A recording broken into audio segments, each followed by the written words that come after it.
صفحہ نمبر 476. ایک کفن چور تھا، وہ قبریں کھود کر کفن چرایا کرتا تھا. اس نے ایک قبر کھودی تو اس میں ایک شخص اونچے تخت پر بیٹھے دیکھے قرآن پاک پڑھ رہا ہے. قبر کے اندر ایک شخص اونچے تخت پر، اوپر کا تخت شاید نیچے چلا گیا ہوگا، لیکن یہ مقصد نہیں ہے ان کا مقصد ہے وہ جنت سے تخت آیا تھا، ہے نا. اور سنیں، تخت ہی نہیں تھا، تخت کے اوپر بیٹھے اللہ اکبر قرآن پاک پڑھ رہا تھا. تخت پر بیٹھے دیکھا وہ قرآن ان کے سامنے رکھا ہوا، وہ قرآن پڑھ رہے تھے اور ان کے تخت کے نیچے نہر چل رہی تھی. کفن چور نے دیکھا تخت کے نیچے نہر چل رہی تھی. ہاں سنیے، اس شخص پر ایسی دہشت طاری ہوئی کہ بے ہوش ہو کر گر پڑا. لوگوں نے اس کو قبر سے نکالا، لوگوں نے اس کو، یہاں توجہ چاہوں گا، لوگوں نے اس کو قبر سے نکالا. 3 دن بعد ہوش آیا. لوگوں نے قصہ پوچھا، اس نے سارا حال سنایا. بعض لوگوں نے اس قبر کے دیکھنے کی تمنا کی، اس سے پوچھا کہ قبر بتا دے. اس نے ارادہ بھی کیا کہ ان کو لے جا کر قبر دکھاؤں. رات کو خواب میں ان قبر والے بزرگ کو دیکھا، کہہ رہے ہیں اگر تو نے میری قبر بتائی تو ایسی آفتوں میں پھنس جائے گا کہ یاد کرے گا. باقاعدہ وارننگ، دھمکیاں آ رہی ہیں قبرستانوں سے جناب عالی. ہاں، اس سے یہ بھی پتا چلا کہ بزرگان دین اگر مان لیں تو بزرگان دین یہ نہیں چاہتے کہ ان کی قبروں کو لوگوں کا پتا چلے. جو چاہتے ہیں وہ بزرگ ہوتے ہی نہیں ہیں. تو جو مزار پوجے جا رہے ہیں گویا یہ بزرگ، کیوں وہ نہیں چاہتے کہ ان کی قبریں کوئی معلوم ہو، پوجی جائے. اور ان کی مرضی کے خلاف یہ قبر پرست اور یہ تبلیغی جماعت والے پوجتے اور چاٹتے ہیں. اب یہاں پہ آپ سوچیں، ایک تو دھمکی مل رہی ہے، دوسرے میں نے کہا نا کہ اس بات کے اوپر توجہ دو کیا کہ لوگوں نے اس کو قبر سے نکالا. تو جب لوگوں نے اس کو قبر سے نکالا تو پھر یہ پوچھنے کی ضرورت کیوں آئی کہ تو قبر بتا دے؟ بھائی جب لوگوں نے قبر سے نکالا تو کیا وہ احمق تھا؟ انہیں پتہ نہیں قبر، جس قبر سے نکالا اسی قبر میں تھا نا وہ. اس نے کہا، لیکن کہتے نا زکریا صاحب سے بھول ہو گئی، تھوڑی سی یہاں چوک ہو گئی. ہم جیسے وہابی لوگوں کی نظروں سے بچ تو جا سکتے نہیں، چھوڑیں گے نہیں ان کو، ہے نا. چوک ہو گئی. یہ اور بات ہے تبلیغی جماعت والے نعرے رسالت، نعرے تکبیر لگائیں اس کے اوپر، لیکن ہم نہیں لگاتے. ہم کہتے ہیں تمہارے زکریا صاحب کو قصہ بنانے میں چوک ہو گئی. کیا ہوئی؟ لکھتے ہیں کہ قبر سے لوگوں نے اس کو نکالا اور پھر لوگوں نے پوچھا کہ تو قبر بتا دے. یہ کون سی بات ہوئی؟ ابے جس قبر سے نکالا وہی قبر ہے. مولانا زکریا رحمۃ اللہ علیہ پر معراج ابانی صاحب نے جو اعتراض کیا ہے، اس کا تفصیلاً جواب جو ہے پہلے پارٹ میں موجود ہے. معراج ابانی صاحب اعتراض کرتے ہوئے کہتے ہیں کہ زکریا صاحب سے قصہ بنانے میں چوک ہو گئی. یعنی مولانا زکریا رحمۃ اللہ علیہ پر الزام لگایا ہے کہ مولانا زکریا رحمۃ اللہ علیہ نے یہ قصہ خود گڑھا ہے، جبکہ جہاں سے معراج ابانی صاحب یہ واقعہ پڑھ کر سنا رہے ہیں وہیں پر حوالہ موجود ہے کہ مولانا زکریا رحمۃ اللہ علیہ نے روض الریاحین امام یعفی رحمۃ اللہ علیہ کی کتاب سے بیان کیا ہے. جیسا کہ ہم پچھلی کئی ویڈیو میں بیان کر چکے ہیں کہ امام یعفی رحمۃ اللہ علیہ کے بارے میں امام شوکانی رحمۃ اللہ علیہ جو غیر مقلدین کے بہت بڑے اسکالر عالم ہیں، وہ ان کو ثقہ قرار دیتے ہیں. انہوں نے اپنی مشہور کتاب روض الریاحین میں اس واقعے کو بیان کیا ہے. آئیے ہم ذرا اس کتاب سے حوالہ بیان کر دیتے ہیں. روض الریاحین امام یعفی رحمۃ اللہ علیہ کتاب ہے جن کی وفات 768 ہجری میں ہوئی. حکایت نمبر 162 اور صفحہ نمبر 165 پر اس واقعے کو بیان کیا ہے. اور اس روض الریاحین کا جو اردو ترجمہ جو نزہۃ البساتین سے مشہور ہے، جلد نمبر 1 صفحہ نمبر 190 پر یہ واقعہ موجود ہے. امام یعفی رحمۃ اللہ علیہ، جیسا کہ میں نے بیان کیا کہ علامہ شوکانی رحمۃ اللہ فرماتے ہیں، ثقہ پرسنالٹی ہیں، وہ کہتے ہیں کہ اس واقعے کو ایک ثقہ شخص یعنی ایک غورکن قبر کھودنے والا، اس نے اس واقعے کو بیان کیا ہے. وہاں پر صراحت کے ساتھ لکھا ہے کہ یہ ثقہ پرسنالٹی اور ثقہ شخص نے اس واقعے کو بیان کیا ہے. تو امام یعفی رحمۃ اللہ علیہ نے اس واقعے کو ثقہ شخص سے نقل کیا ہے. دوسرا حوالہ التحریر المرسخ فی احوال البرزخ محمد بن طولون رحمۃ اللہ علیہ، جن کی وفات 953 ہجری میں ہوئی. اس کتاب کی جو تحقیق و تعلیق کی ہے وہ عبد الرحمن مصری عصری صاحب نے کی ہے. صفحہ نمبر 261 پر اسی واقعے کو انہوں نے بیان کیا ہے. تیسرا حوالہ بشر الکعیب علامہ سیوطی رحمۃ اللہ علیہ جلد نمبر 1 صفحہ نمبر 47 پر علامہ سیوطی رحمۃ اللہ علیہ نے اس واقعے کو نقل کیا ہے۔ علامہ سیوطی رحمۃ اللہ علیہ نے احیاء فضائل اہل بیت صفحہ نمبر 54 پر اس واقعے کو بیان کیا۔ اسی طرح ان کی کتاب شرح الصدور علامہ سیوطی رحمۃ اللہ وفات 911 ہجری جلد نمبر 1 صفحہ نمبر 204 پر اس واقعے کو بیان کیا۔ اسی طرح چھٹا حوالہ الحضرت الانسیہ عبد الغنی نابلسی رحمۃ اللہ علیہ وفات 1143 ہجری صفحہ نمبر 319 پر اس واقعے کو بیان کیا ہے۔ تو معراج ربانی صاحب مولانا زکریا رحمۃ اللہ علیہ نے اس واقعے کو گڑھا اور بنایا نہیں، بلکہ سلف کے جو ہے بڑے بڑے اسکالر اور علماء نے اس واقعے کو نقل کیا ہے۔ مولانا زکریا رحمۃ اللہ علیہ نے اس واقعے کو ان کی کتاب سے بیان کیا ہے۔ اب جو یہاں پر واقعہ موجود ہے کہ وہ شخص قبر میں قرآن پڑھ رہا تھا، آئیے ذرا ہم بشر الکعیب جو علامہ سیوطی رحمۃ اللہ علیہ کتاب ہے اس کا اردو ترجمہ، اس سے ہم جو ہے کچھ حوالے جات پڑھ کر سناتے ہیں۔ علامہ سیوطی رحمۃ اللہ علیہ باب باندھتے ہیں ذکر و قراءۃ الموتى فی قبورہم، یعنی مردوں کا اپنے قبور میں تلاوت کرنے کا ذکر۔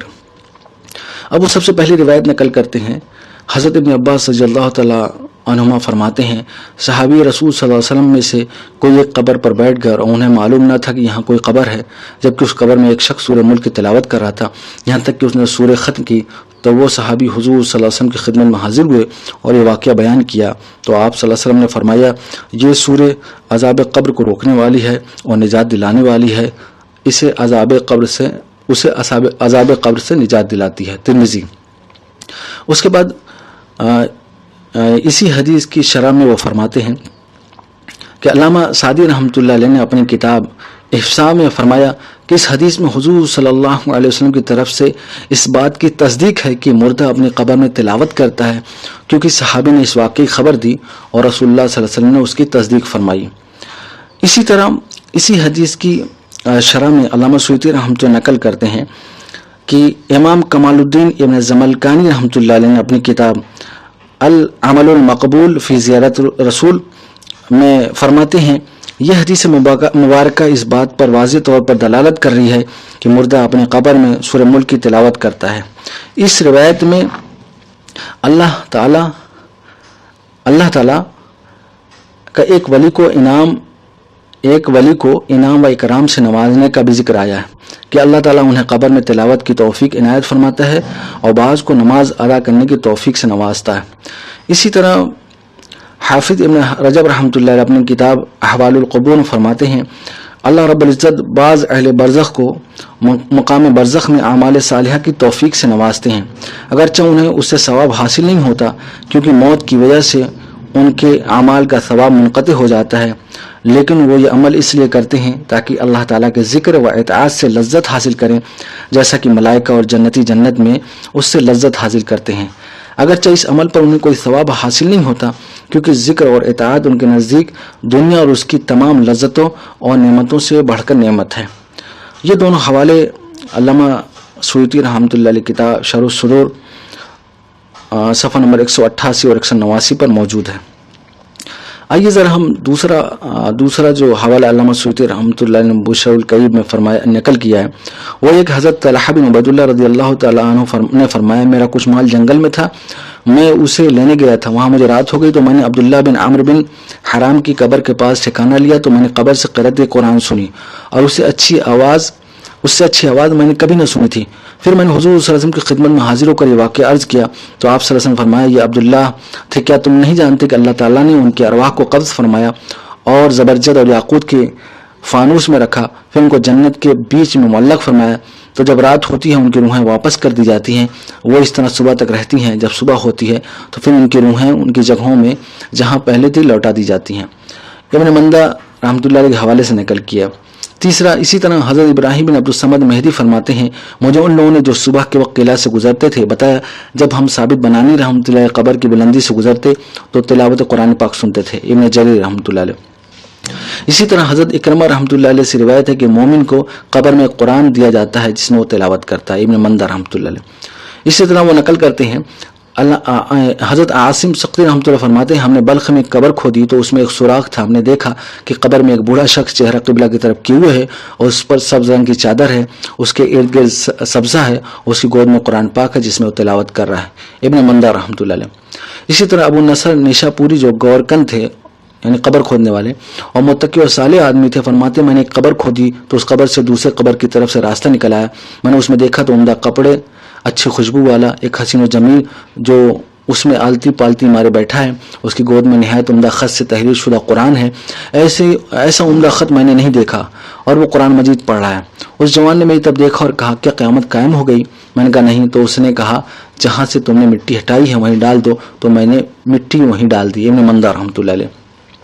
اسی طرح نقل کرتے ہیں اور سہیلی رحمۃ اللہ دلائل النبوہ میں بعض صحابہ کرام رضی اللہ تعالیٰ عنہ سے نقل کیا, انہوں نے ایک میدان میں قبر کھودی تو اس میں ایک دریچہ دوسری قبر کی طرف کھل گیا, جبکہ اس میں ایک شخص پلنگ پر بیٹھا ہے, اس کے آگے قرآن مجید ہے جس میں تلاوت کر رہا ہے اور اس کے سامنے سبز رنگ کا باغیچہ ہے. اور یہ مقام احد تھا اور معلوم ہوتا تھا کہ وہ شہداء میں سے ہیں کیونکہ انہوں نے اس کے چہرے میں زخم دیکھے تھے, اور اس روایت کو ابن حبان نے اپنی تفسیر میں بھی نقل کیا ہے. اس لیے نقل کرتے ہیں اور حضرت امام یعفی رحمۃ اللہ روض الریاحین میں بعض صالحین سے حکایت بیان کی. وہ فرماتے ہیں میں نے کسی شخص کی قبر کھودی اور اس کی لحد لگائی, اس دوران اس میں قبر درست کر رہا تھا کہ اچانک ایک اینٹ اس کے پاس والی قبر سے نکل کر گری. میں نے دیکھا اس قبر میں ایک بزرگ بیٹھے ہیں, ان پر سفید کپڑے ہیں جو آواز کر رہے ہیں, اور ان کی گود میں سونے سے لکھا ہوا قرآن رکھا ہے جس میں وہ پڑھ رہے ہیں. تو انہوں نے اپنا سر میری طرف اٹھا کر پوچھا کیا قیامت برپا ہو گئی؟ میں نے جواب دیا نہیں. اس نے کہا اس اینٹ کو اس جگہ پر رکھ دو, اللہ تمہیں عافیت بخشے. تو میں نے وہ اینٹ واپس رکھ دی. اسی طرح نقل کرتے ہیں اور یہی امام یعفی رحمۃ اللہ فرماتے ہیں ہمیں ان ثقہ لوگوں نے جو قبر کھودتے تھے بتایا کہ انہوں نے قبر کھودی, پھر اس میں جھانکا تو ایک شخص اپنی پلنگ پر بیٹھا ہوا ہے اور اس کے ہاتھ میں قرآن پاک ہے جس میں وہ پڑھ رہا ہے, اس کے نیچے نہر ہے. یہ دیکھ کر وہ بے ہوش ہو گئے. لوگوں نے انہیں قبر سے نکالا لیکن یہ معلوم نہ ہو سکا کہ انہیں کیا معاملہ پیش آیا. پھر تیسرے دن جا کر انہیں افاقہ ہوا. روض الریاحین. اب دیکھیے علامہ سیوطی رحمۃ اللہ بشر الکئیب میں کتنے حوالے جات نقل کی ہیں جس میں ذکر ہے کہ لوگ جو ہے قبر میں قرآن پاک پڑھ رہے ہیں, اور بہت سے لوگوں کا تذکرہ کیا ہے. باقاعدہ ایک چیپٹر ایک باب باندھا ہے جس کے تحت انہوں نے تذکرہ کیا ہے.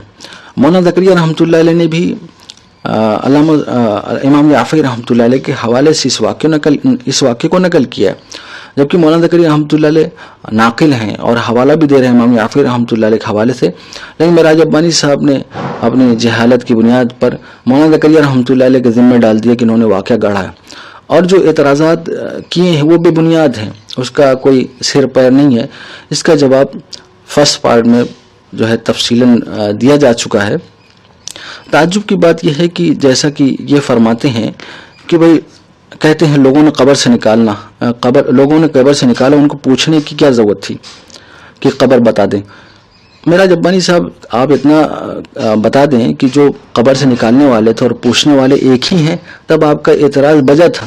لیکن تعجب کی بات یہ ایک شخص بے ہوش ہو گیا, جو بے ہوشی کی کاز انہیں معلوم نہیں, اب اٹھا کر لے گئے پہنچا دیا. اب ضروری نہیں کہ بھئی ایک آدمی کاز ڈھونڈنے کے لیے بیٹھا ہو انتظار کر رہا ہو کہ بھئی یہ کاز کیا تھا, آدمی پہنچا کے چلا جاتا ہے. اب جو ہے جب وہ 3 دن بعد, اب 3 دن تک انتظار تو نہیں کرے گا, یا تو کاز پتہ ہوگا آدمی کو تو پوچھنے کے لیے 3 دن انتظار کر سکتے ہیں. جب کاز ہی نہیں پتا, اب ہو سکتا ہے کہ کوئی آدمی سوچے کہ بیماری ہو, کوئی وجوہات ہو, گرمی کی وجہ سے بے ہوش ہو گیا ہو. 3 دن بعد ہوش آیا تو جو آس پاس لوگ موجود تھے اس کا تذکرہ کیا. اب ضروری نہیں کہ بھئی وہی حضرات موجود 3 دن انتظار کے بیٹھے تھے. انتظار 3 دن تک جب بھی کریں گے جب ان کو واقعہ پہلے سے معلوم, ان کو پتہ ہی نہیں کہ یہ شخص کیوں بے ہوش ہوا. اب جو وہ آس پاس بیٹھے تو ان سے تذکرہ کیا ہے, تو وہ جو وہاں موجود نہیں تو وہی پوچھیں گے نا قبر کہاں ہے. معراج ربانی صاحب نے پتہ نہیں کون سی عقل مندی کا ثبوت دیتے ہوئے اس بنیاد پر واقعے کو جو ہے گڑھنے والا بیان کر دیا, جبکہ مولانا زکریا رحمۃ اللہ ناقل ہے. اور اس طرح کے بہت سے واقعات بہت سے لوگوں نے اپنی کتابوں میں نقل کیا ہے. علامہ ابن رجب رحمۃ اللہ نے اپنی کتاب احوال القبور میں بھی بیان کیا بہت سے واقعات.